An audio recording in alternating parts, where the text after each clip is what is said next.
الحمدللہ وحدہ لا شریک لہ والصلاۃ والسلام علی من لا نبی بعد۔ قرآن کریم آسمانی مقدس کتاب ہے، اس کے آداب کا خیال کرنا ضروری ہے۔ قرآن کریم کے پاس آداب ایسے ہیں کہ جن کا خیال رکھنا فرض ہے اور نہ کرنا بہت بڑا گناہ ہے۔ قرآن کریم کو جنابت کی حالت میں پڑھنا گناہ ہے۔ عورت کے لیے حیض اور نفاس کی حالت میں قرآن کریم کو پڑھنا یہ گناہ کبیرہ ہے، اور بغیر وضو کے قرآن کریم کو ہاتھ لگانا یہ بھی گناہ کبیرہ ہے۔ لیکن بغیر وضو کے قرآن کریم کو ہاتھ لگائے بغیر اگر تلاوت کرنا چاہیں تو کر سکتے ہیں۔ تو یہ قرآن کریم کے بعض آداب ایسے ہیں جن کی رعایت بہت ضروری ہے۔ قرآن کریم کے آداب میں سے ایک ادب یہ بھی ہے کہ قرآن کریم کو لیا جائے، قرآن کریم کو بوسہ دیا جائے۔ یہ حدیث پاک سے بھی ثابت ہے اور دلیل شرعی قیاس سے بھی ثابت ہے۔ جہاں تک تعلق حدیث پاک کا ہے تو حضرت عمر رضی اللہ تعالیٰ عنہ کے بارے میں ہے، کان یاخذ المصحف کل غداۃ ویقبلہ۔ حضرت عمر رضی اللہ تعالیٰ عنہ ہر روز مصحف کو ہاتھ میں لیتے اور پھر مصحف یعنی قرآن کریم کا بوسہ لیتے، اور یہ اپنی زبان سے ارشاد فرماتے، عہد ربی عز وجل و منشور ربی عز وجل، عہد ربی و منشور ربی عز وجل، یہ میرے اللہ کا میرے ساتھ ہونے والا معاہدہ ہے اور یہ میرے اللہ کا دستور اور منشور ہے۔ حضرت عثمان غنی رضی اللہ تعالیٰ عنہ کے بارے میں ہے، یقبل کان عثمان رضی اللہ تعالیٰ عنہ یقبل المصحف ویمسحہ علی وجہہ۔ حضرت عثمان رضی اللہ تعالیٰ عنہ اپنے ہاتھ میں مصحف کو لیتے، اس کا بوسہ بھی لیتے، اور مصحف اور قرآن کریم کو اپنے چہرے پر مل لیا کرتے، پھیر لیا کرتے۔ ابو جہل کے بیٹے حضرت اکرمہ رضی اللہ تعالیٰ عنہ، ان کے بارے میں حدیث پاک کے الفاظ یہ ہیں، کانا یضع المصحف علی وجہہ۔ حضرت اکرمہ رضی اللہ تعالیٰ عنہ قرآن کریم کو اپنے چہرے پر رکھ لیتے اور پھر فرماتے، کتاب و ربی، کتاب و ربی، یہ میرے رب کی کتاب ہے، میرے رب کی کتاب ہے۔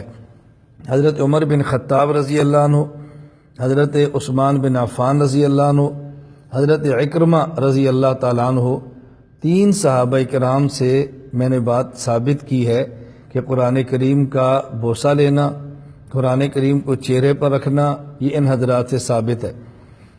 حضرت امام ابن عابدین رحمۃ اللہ علیہ نے رد المختار میں اس کو نقل فرمایا ہے، اور کویت سے ایک کتاب چھپی ہے، الموسوعۃ الفقہیہ الکویتیہ، اس کے اندر بھی مذاہب اربع، چاروں مذاہب کے مسائل کو جمع کیا، اور اس میں بھی ان تینوں حضرات کا نام لے کر اس مسئلے کو ثابت کیا گیا ہے۔ تو حضرت عمر، حضرت عثمان، حضرت اکرمہ رضی اللہ تعالیٰ عنہم کے معمول سے ثابت ہوا کہ قرآن کریم کو بوسہ دینا، قرآن کریم کو چہرے پر لگانا، یہ ثابت ہے۔ ممکن ہے کسی شخص کے ذہن میں یہ بات آئے کہ آپ نے حدیث کی بات کی ہے تو حدیث تو پیش نہیں کی، رسول اللہ صلی اللہ علیہ وسلم کا قول یا فعل تو پیش نہیں کیا۔ یہ بات ذہن نشین فرما لیں کہ حدیث کسے کہتے ہیں۔ علامہ طیبی رحمۃ اللہ علیہ نے شرح مشکات میں، شیخ عبدالحق محدث دہلوی نے مقدمہ مشکات میں، اور حضرت علامہ ابن حجر عسقلانی رحمۃ اللہ علیہ نے شرح نخبۃ الفکر میں، اور حضرت علامہ ظفر احمد عثمانی رحمۃ اللہ علیہ نے قواعد فی علوم الحدیث میں یہ بات واضح فرمائی ہے کہ حدیث کہتے ہیں اللہ کے نبی کے قول، فعل اور تقریر کو، صحابی کے قول، فعل اور تقریر کو، تابعی کے قول، فعل اور تقریر کو۔ قول کا معنی بولنا، فعل کا معنی کوئی کام کرنا، اور تقریر کا معنی کہ ان کے سامنے کوئی شخص بولے یا ان کے سامنے کام کرے اور یہ خاموش رہیں، یہ ہے تقریر۔ تو حدیث صرف نبی کریم صلی اللہ علیہ وسلم کے مبارک عمل کا نام نہیں ہے، بلکہ صحابی کے مبارک عمل کا نام بھی حدیث ہے۔ تو حدیث سے یہ بات ثابت ہے کہ قرآن کریم کا بوسہ اگر کوئی شخص دینا چاہے تو لے سکتا ہے، قرآن کریم کو بوسہ دے سکتا ہے۔ اور جہاں تک تعلق قیاس کا ہے، یہ پوری دنیا مسلمان اس بات کو بخوبی جانتی ہے کہ قیاس بھی ایک دلیل شرعی ہے۔ ہمارے 4 دلائل ہیں جن سے مسئلہ ثابت کرتے ہیں۔ نمبر 1 قرآن کریم، نمبر 2 سنت، حدیث پاک یا سنت، نمبر 3 اجماع امت، اور نمبر 4 قیاس شرعی۔ قیاس ہم کس بنیاد پہ کرتے ہیں؟ چند ایک روایات ملاحظہ فرمائیں کہ جن سے ان چیزوں کا بوسہ لینا ثابت ہے جن کو انسان محبت کی نگاہ سے، عظمت کی نگاہ سے، احترام کی نگاہ سے دیکھتا ہے۔ خود حضور اکرم صلی اللہ علیہ وسلم نے اپنی لخت جگر حضرت فاطمۃ الزہرا کا بوسہ لیا۔ حضرت فاطمۃ الزہرا نے خود رسول اکرم صلی اللہ علیہ وسلم کا بوسہ لیا۔ نبی کریم صلی اللہ علیہ وسلم کے پاس جب حضرت زہرا آتی، آپ کھڑے ہو جاتے اور آپ اپنی بیٹی کا بوسہ لیتے۔ حضرت امام باقی رحمۃ اللہ علیہ نے السنن الکبریٰ میں اس کو نقل فرمایا ہے۔ اسی طرح حضرت عثمان بن مظعون رضی اللہ تعالیٰ عنہ، ان کا انتقال ہوا تو انتقال کے بعد ان کی میت کا نبی کریم صلی اللہ علیہ وسلم نے بوسہ لیا۔ سنن ابی داؤد میں روایت موجود ہے۔ حضرت ابو بکر صدیق رضی اللہ تعالیٰ عنہ نے رسول اکرم صلی اللہ علیہ وسلم کی وفات کے بعد آپ کے جسد اطہر کا بوسہ لیا۔ مسند احمد کے اندر یہ روایت موجود ہے۔ حضرت عمر بن خطاب رضی اللہ تعالیٰ عنہ نے حجر اسود کا بوسہ لیا۔ صحیح بخاری میں یہ روایت موجود ہے۔ اور حضرت عمر بن خطاب رضی اللہ تعالیٰ عنہ نے جب حجر اسود کا بوسہ لیا تو ایک جملہ آپ نے فرمایا، انی اعلم انک حجر لا تضر ولا تنفع، میں جانتا ہوں کہ جو پتھر ہے نہ نفع دے سکتا ہے نہ نقصان دے سکتا ہے۔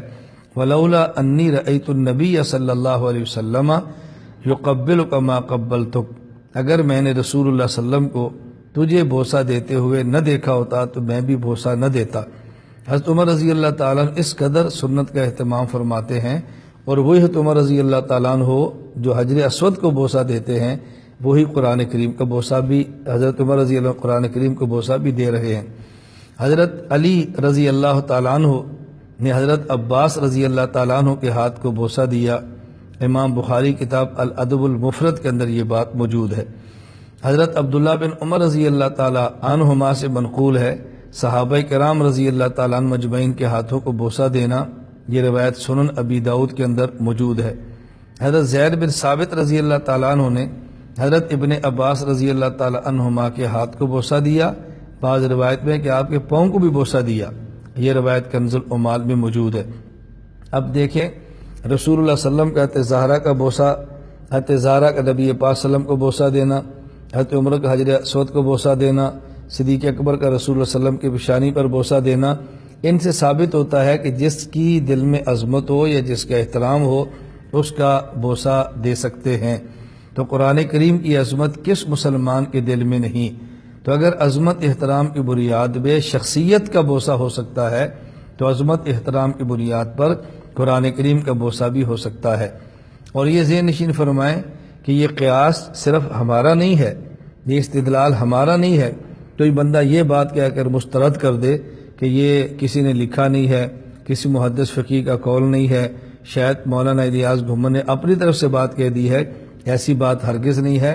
حضرت علامہ ابن ابی سیف یمانی رحمہ اللہ تعالیٰ سے ابن حجر اسقلانی رحمہ اللہ نے فتح الباری میں نقل کیا ہے، جواز تقبیر المصحف و اجزاء الحدیث و قبور الصالحین، وہ کہتے ہیں کہ مصحف کا بوسہ بھی جائز ہے، حدیث پاک کا جزو اس کا بوسہ بھی جائز ہے، حتیٰ کہ نیک آدمی کی قبر کا بوسہ دینا بھی جائز ہے، اور استدلال یہی قیاس کی بنیاد پہ کیا ہے۔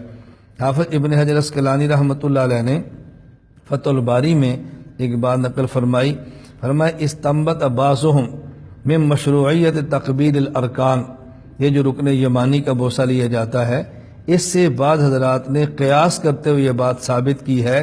وہ بات کون سی ہے؟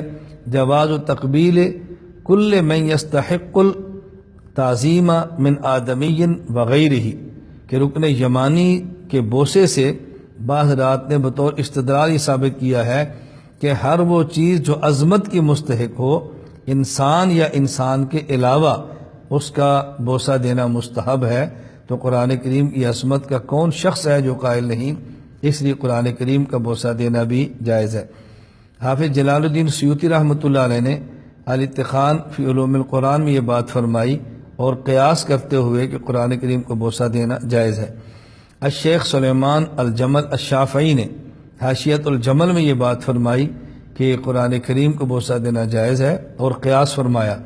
اور سلیمان البجیری رحمۃ اللہ علیہ نے ایک بہت عجیب استدلال فرمایا تحفۃ الحبیب میں، فرماتے ہیں واستدل سبکی علی جواز علی تقبیر المصحف بالقیاس، امام سبکی رحمۃ اللہ علیہ نے قرآن کریم کے مصحف، قرآن کریم کو اور مصحف کو بوسہ دینے کا جواز ثابت کیا ہے قیاس کرتے ہوئے، کس بات پر؟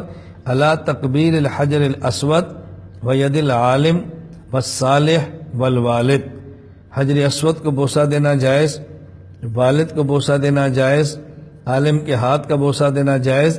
تو پھر اس پر استدلال کرتے ہوئے انہوں نے فرمایا کہ قرآن کریم کو بوسہ دینا بھی جائز ہے۔ کیوں؟ اذ من المعلوم انہ افضل منہم، یہ بات یقین کے ساتھ ثابت ہے کہ قرآن کریم حجر اسود سے بھی افضل ہے، والد سے بھی افضل ہے، عالم کے ہاتھ سے بھی افضل ہے۔ تو جو چیزیں افضلیت میں کم ہیں جب ان کو بوسہ دینا جائز ہے، تو جو افضلیت میں زیادہ ہے اس کو بوسہ دینا کیوں جائز نہیں؟ تو میں نے آج کی مجلس میں بات سمجھائی ہے کہ قرآن کریم کو جس طرح تلاوت کرتے ہوئے، قرآن کریم کی تلاوت کرنے سے قبل قرآن کریم کا بوسہ دینا، یا تلاوت کے علاوہ ویسے قرآن کریم اٹھائے اور بوسہ دینا چاہیں تو دے سکتے ہیں، ضروری نہیں ہے، واجب نہیں ہے، ہاں ادب اور مستحب ہے قرآن کریم کا بوسہ دیں۔ لہٰذا یہ جو بات آج کل پھیلائی جا رہی ہے کہ قرآن کریم کا بوسہ دینا کہیں سے ثابت نہیں ہے، یہ بہت بڑا جھوٹ ہے۔ اللہ تعالیٰ میں جھوٹ سے محفوظ رکھے، اور اللہ تعالیٰ میں شریعت کی اصل روح کو امت کے سامنے پیش کرنے کی توفیق عطا فرمائے۔ وآخر دعوانا ان الحمدللہ۔